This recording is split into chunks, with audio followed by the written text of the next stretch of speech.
Hi and welcome to Brandwagon Online. We have with us Nina today. Hi Nina, how are you? Very well, dear. How are you? Good, thank you. One of the reasons for kids doing well is because original content at one point in time was only available on those channels, right?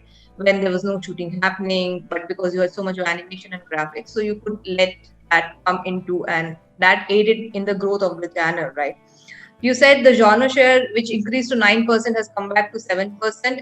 Do you believe from here it will go to 8, or this is the stabilized share that you will see for some time? So you are right. We did actually manage to, have a great summer despite all odds. Because, like the category works much in advance, and we were prepared for summer, and therefore we did unleash a whole lot of new content, new episodes, new stories, new characters, and made sure that we were entertaining the kids. And of course, Total TV also grew, Anushi, as you know, and therefore we had a whole lot of co-viewership on the channel as well, because we are essentially a one television nation, and we saw a lot of co-viewership, and the category actually surged by almost 48% in that lockdown period.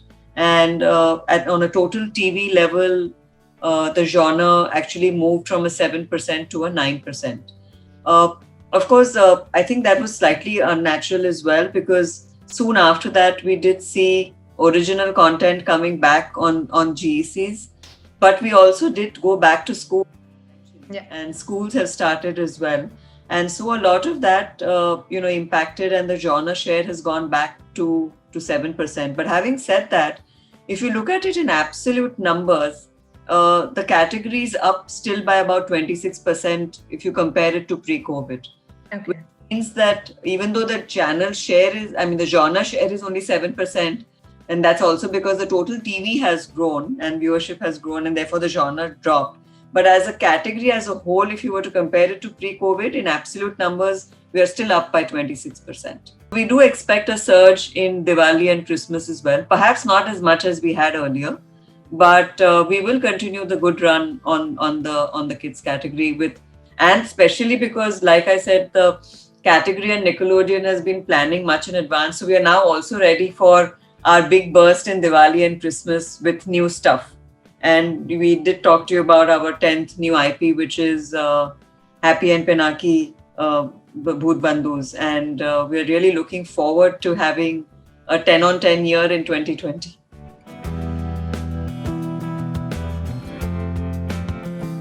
It's a volume game now. It's not a value game. When I say volume game, okay, the Yeah. ad rates have fallen tremendously. There was a time, I think it was almost a 50-40% dive in the rates.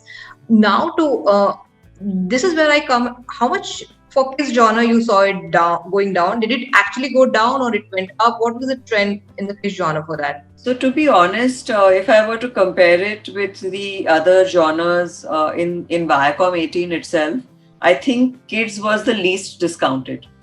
And to be honest, we got away with it, like I said, because we were the only guys who saw a whole lot of growth in the lockdown period, and the fact that we had content out there which made it a win-win, not just for the kids to come and watch us, but also for advertisers to be there, and the fact that co-viewership also spiked in that area in that time.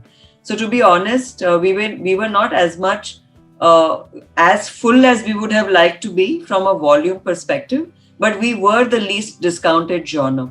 And to be honest, of course, now we are back to zero discounting on all the genres as we speak. In September, October is actually down to zero. So now, really, for us as a category and for the genre, I would look at figuring out how do we actually take the value up and take our rates up to make sure we get what we deserve. And that's been always my problem for this genre, which has been under indexed. Yeah. Considering that we give 7% of viewership to Total TV, we get only 3% in terms of ad sales. So we are still under indexed. But I think now is a good time to go back and figure out how we can actually up the value as well, because volume has come back, like I said to you. It came back in September, October itself. In fact, we saw October being slightly better than the previous October. So we are really back in terms of volume, which means that we really can play the value card now and make sure that we take the channel rates up and try to get what we deserve.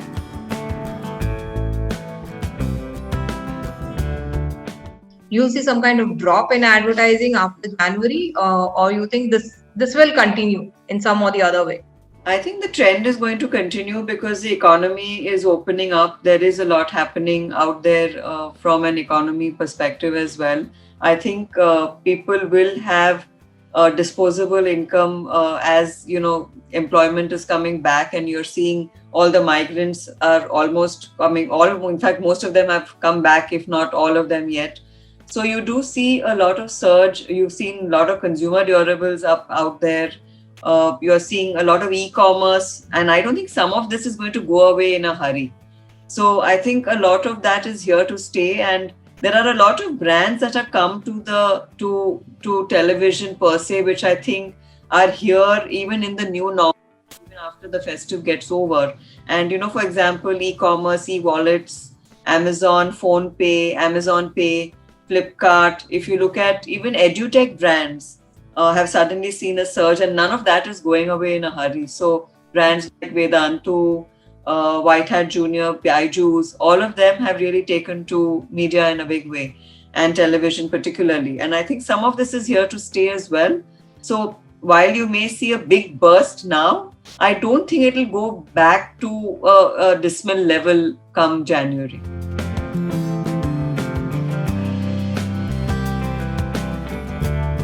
You spoke about merchandising and brand association as another part of revenue stream, right?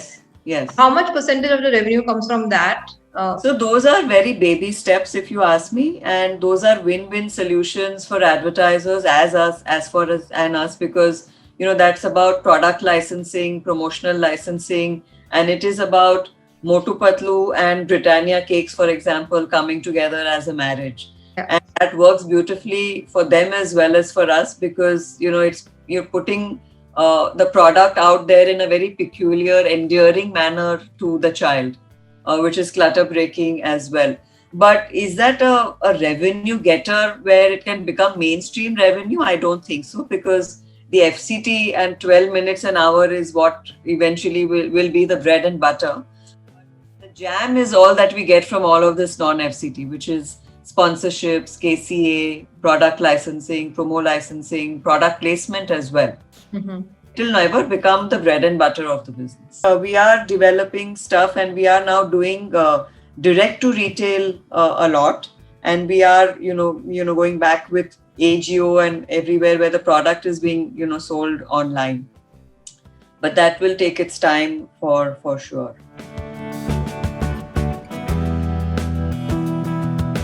You said that you'll be increasing hours of original content by 100 hours across network of channels, right?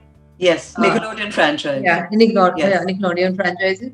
So when you say of how much would it be licensed from abroad and how much will be all created here, or will it be all created here? I was talking purely of local content. Local content, okay. Create across our local IPs. Okay. So it will be across IPs. So we will have, for example, few episodes of Shiva, a few episodes of Rudra, few episodes of Motu Patlu, Golmaal Junior, of course, Bhoot Bandhus, and it will be distributed across animation studios, because obviously one studio can't deliver 100 hours. Yeah. That's how animation really works, and that's why content pipeline is such an important function of how this genre works.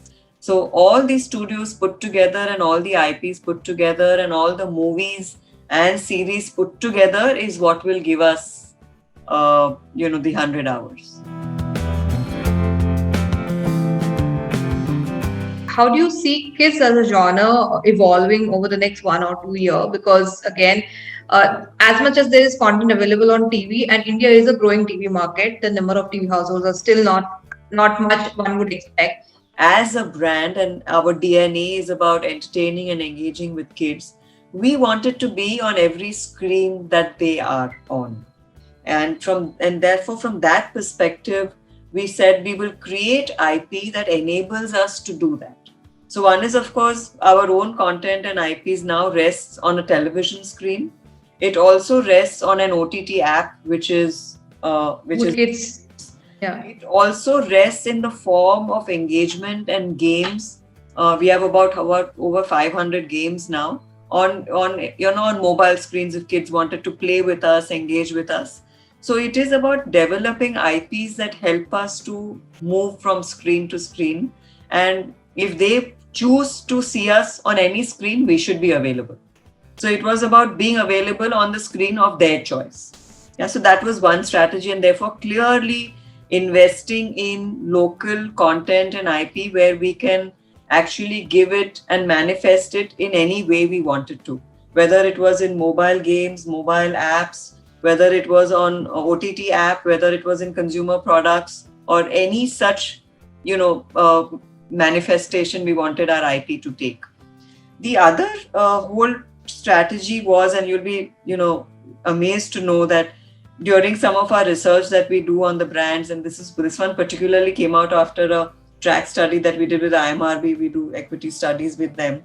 We realized that television suddenly has actually become the favorite of not just kids, but even the gatekeepers. And it's strange, and I'll tell you why. They think it's a lesser of an evil compared to OTT. In fact, of course, yeah. it is a safer option than OTT. So they are very comfortable. And if you talk to parents, and that research talks to parents as well, you will notice, एक बार TV चला दिया, बच्चे को बैठा दिया, he's in front of the television.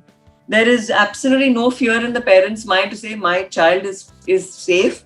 He's watching Nick, or he's watching Sonic, or he's watching Nick Jr. on TV. And I don't have to hover around him because I know he's in a safe zone.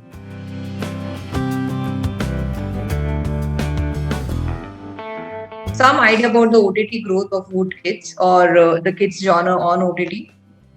So Wood Kids, of course, has grown because it is the only app. It's the only app that has a total approach to kids' requirements. So not only do we have video there, but we have audio books there, we have picture books there, we have fun and learning there, and of course we have games there. So it is an all in all, a fun and learning app for kids. And we've seen a lot of downloads in the last few months for Wood Kids. I'm sorry, I won't be able to give you those numbers, but that's okay. Yeah, a lot of downloads and a lot of willing subscribers who will, actually, have paid up and are paying subscribers for the app. And like I was saying, the franchise and the Nickelodeon franchise has worked beautifully there as well, because despite having, a whole lot of competitor content there as well, because Wood Kids is an aggregator at the end of the day, and we have a Chota Beam there and a Pokemon there and a Ben 10 there. Out of the top 10 shows, 7 are still belonging to Nickelodeon. So our strategy has paid off, like I said, on OTT as well as on television from that perspective. And we're happy to see television and Wood Kids grow for us from a Viacom 18 perspective, which is a win-win.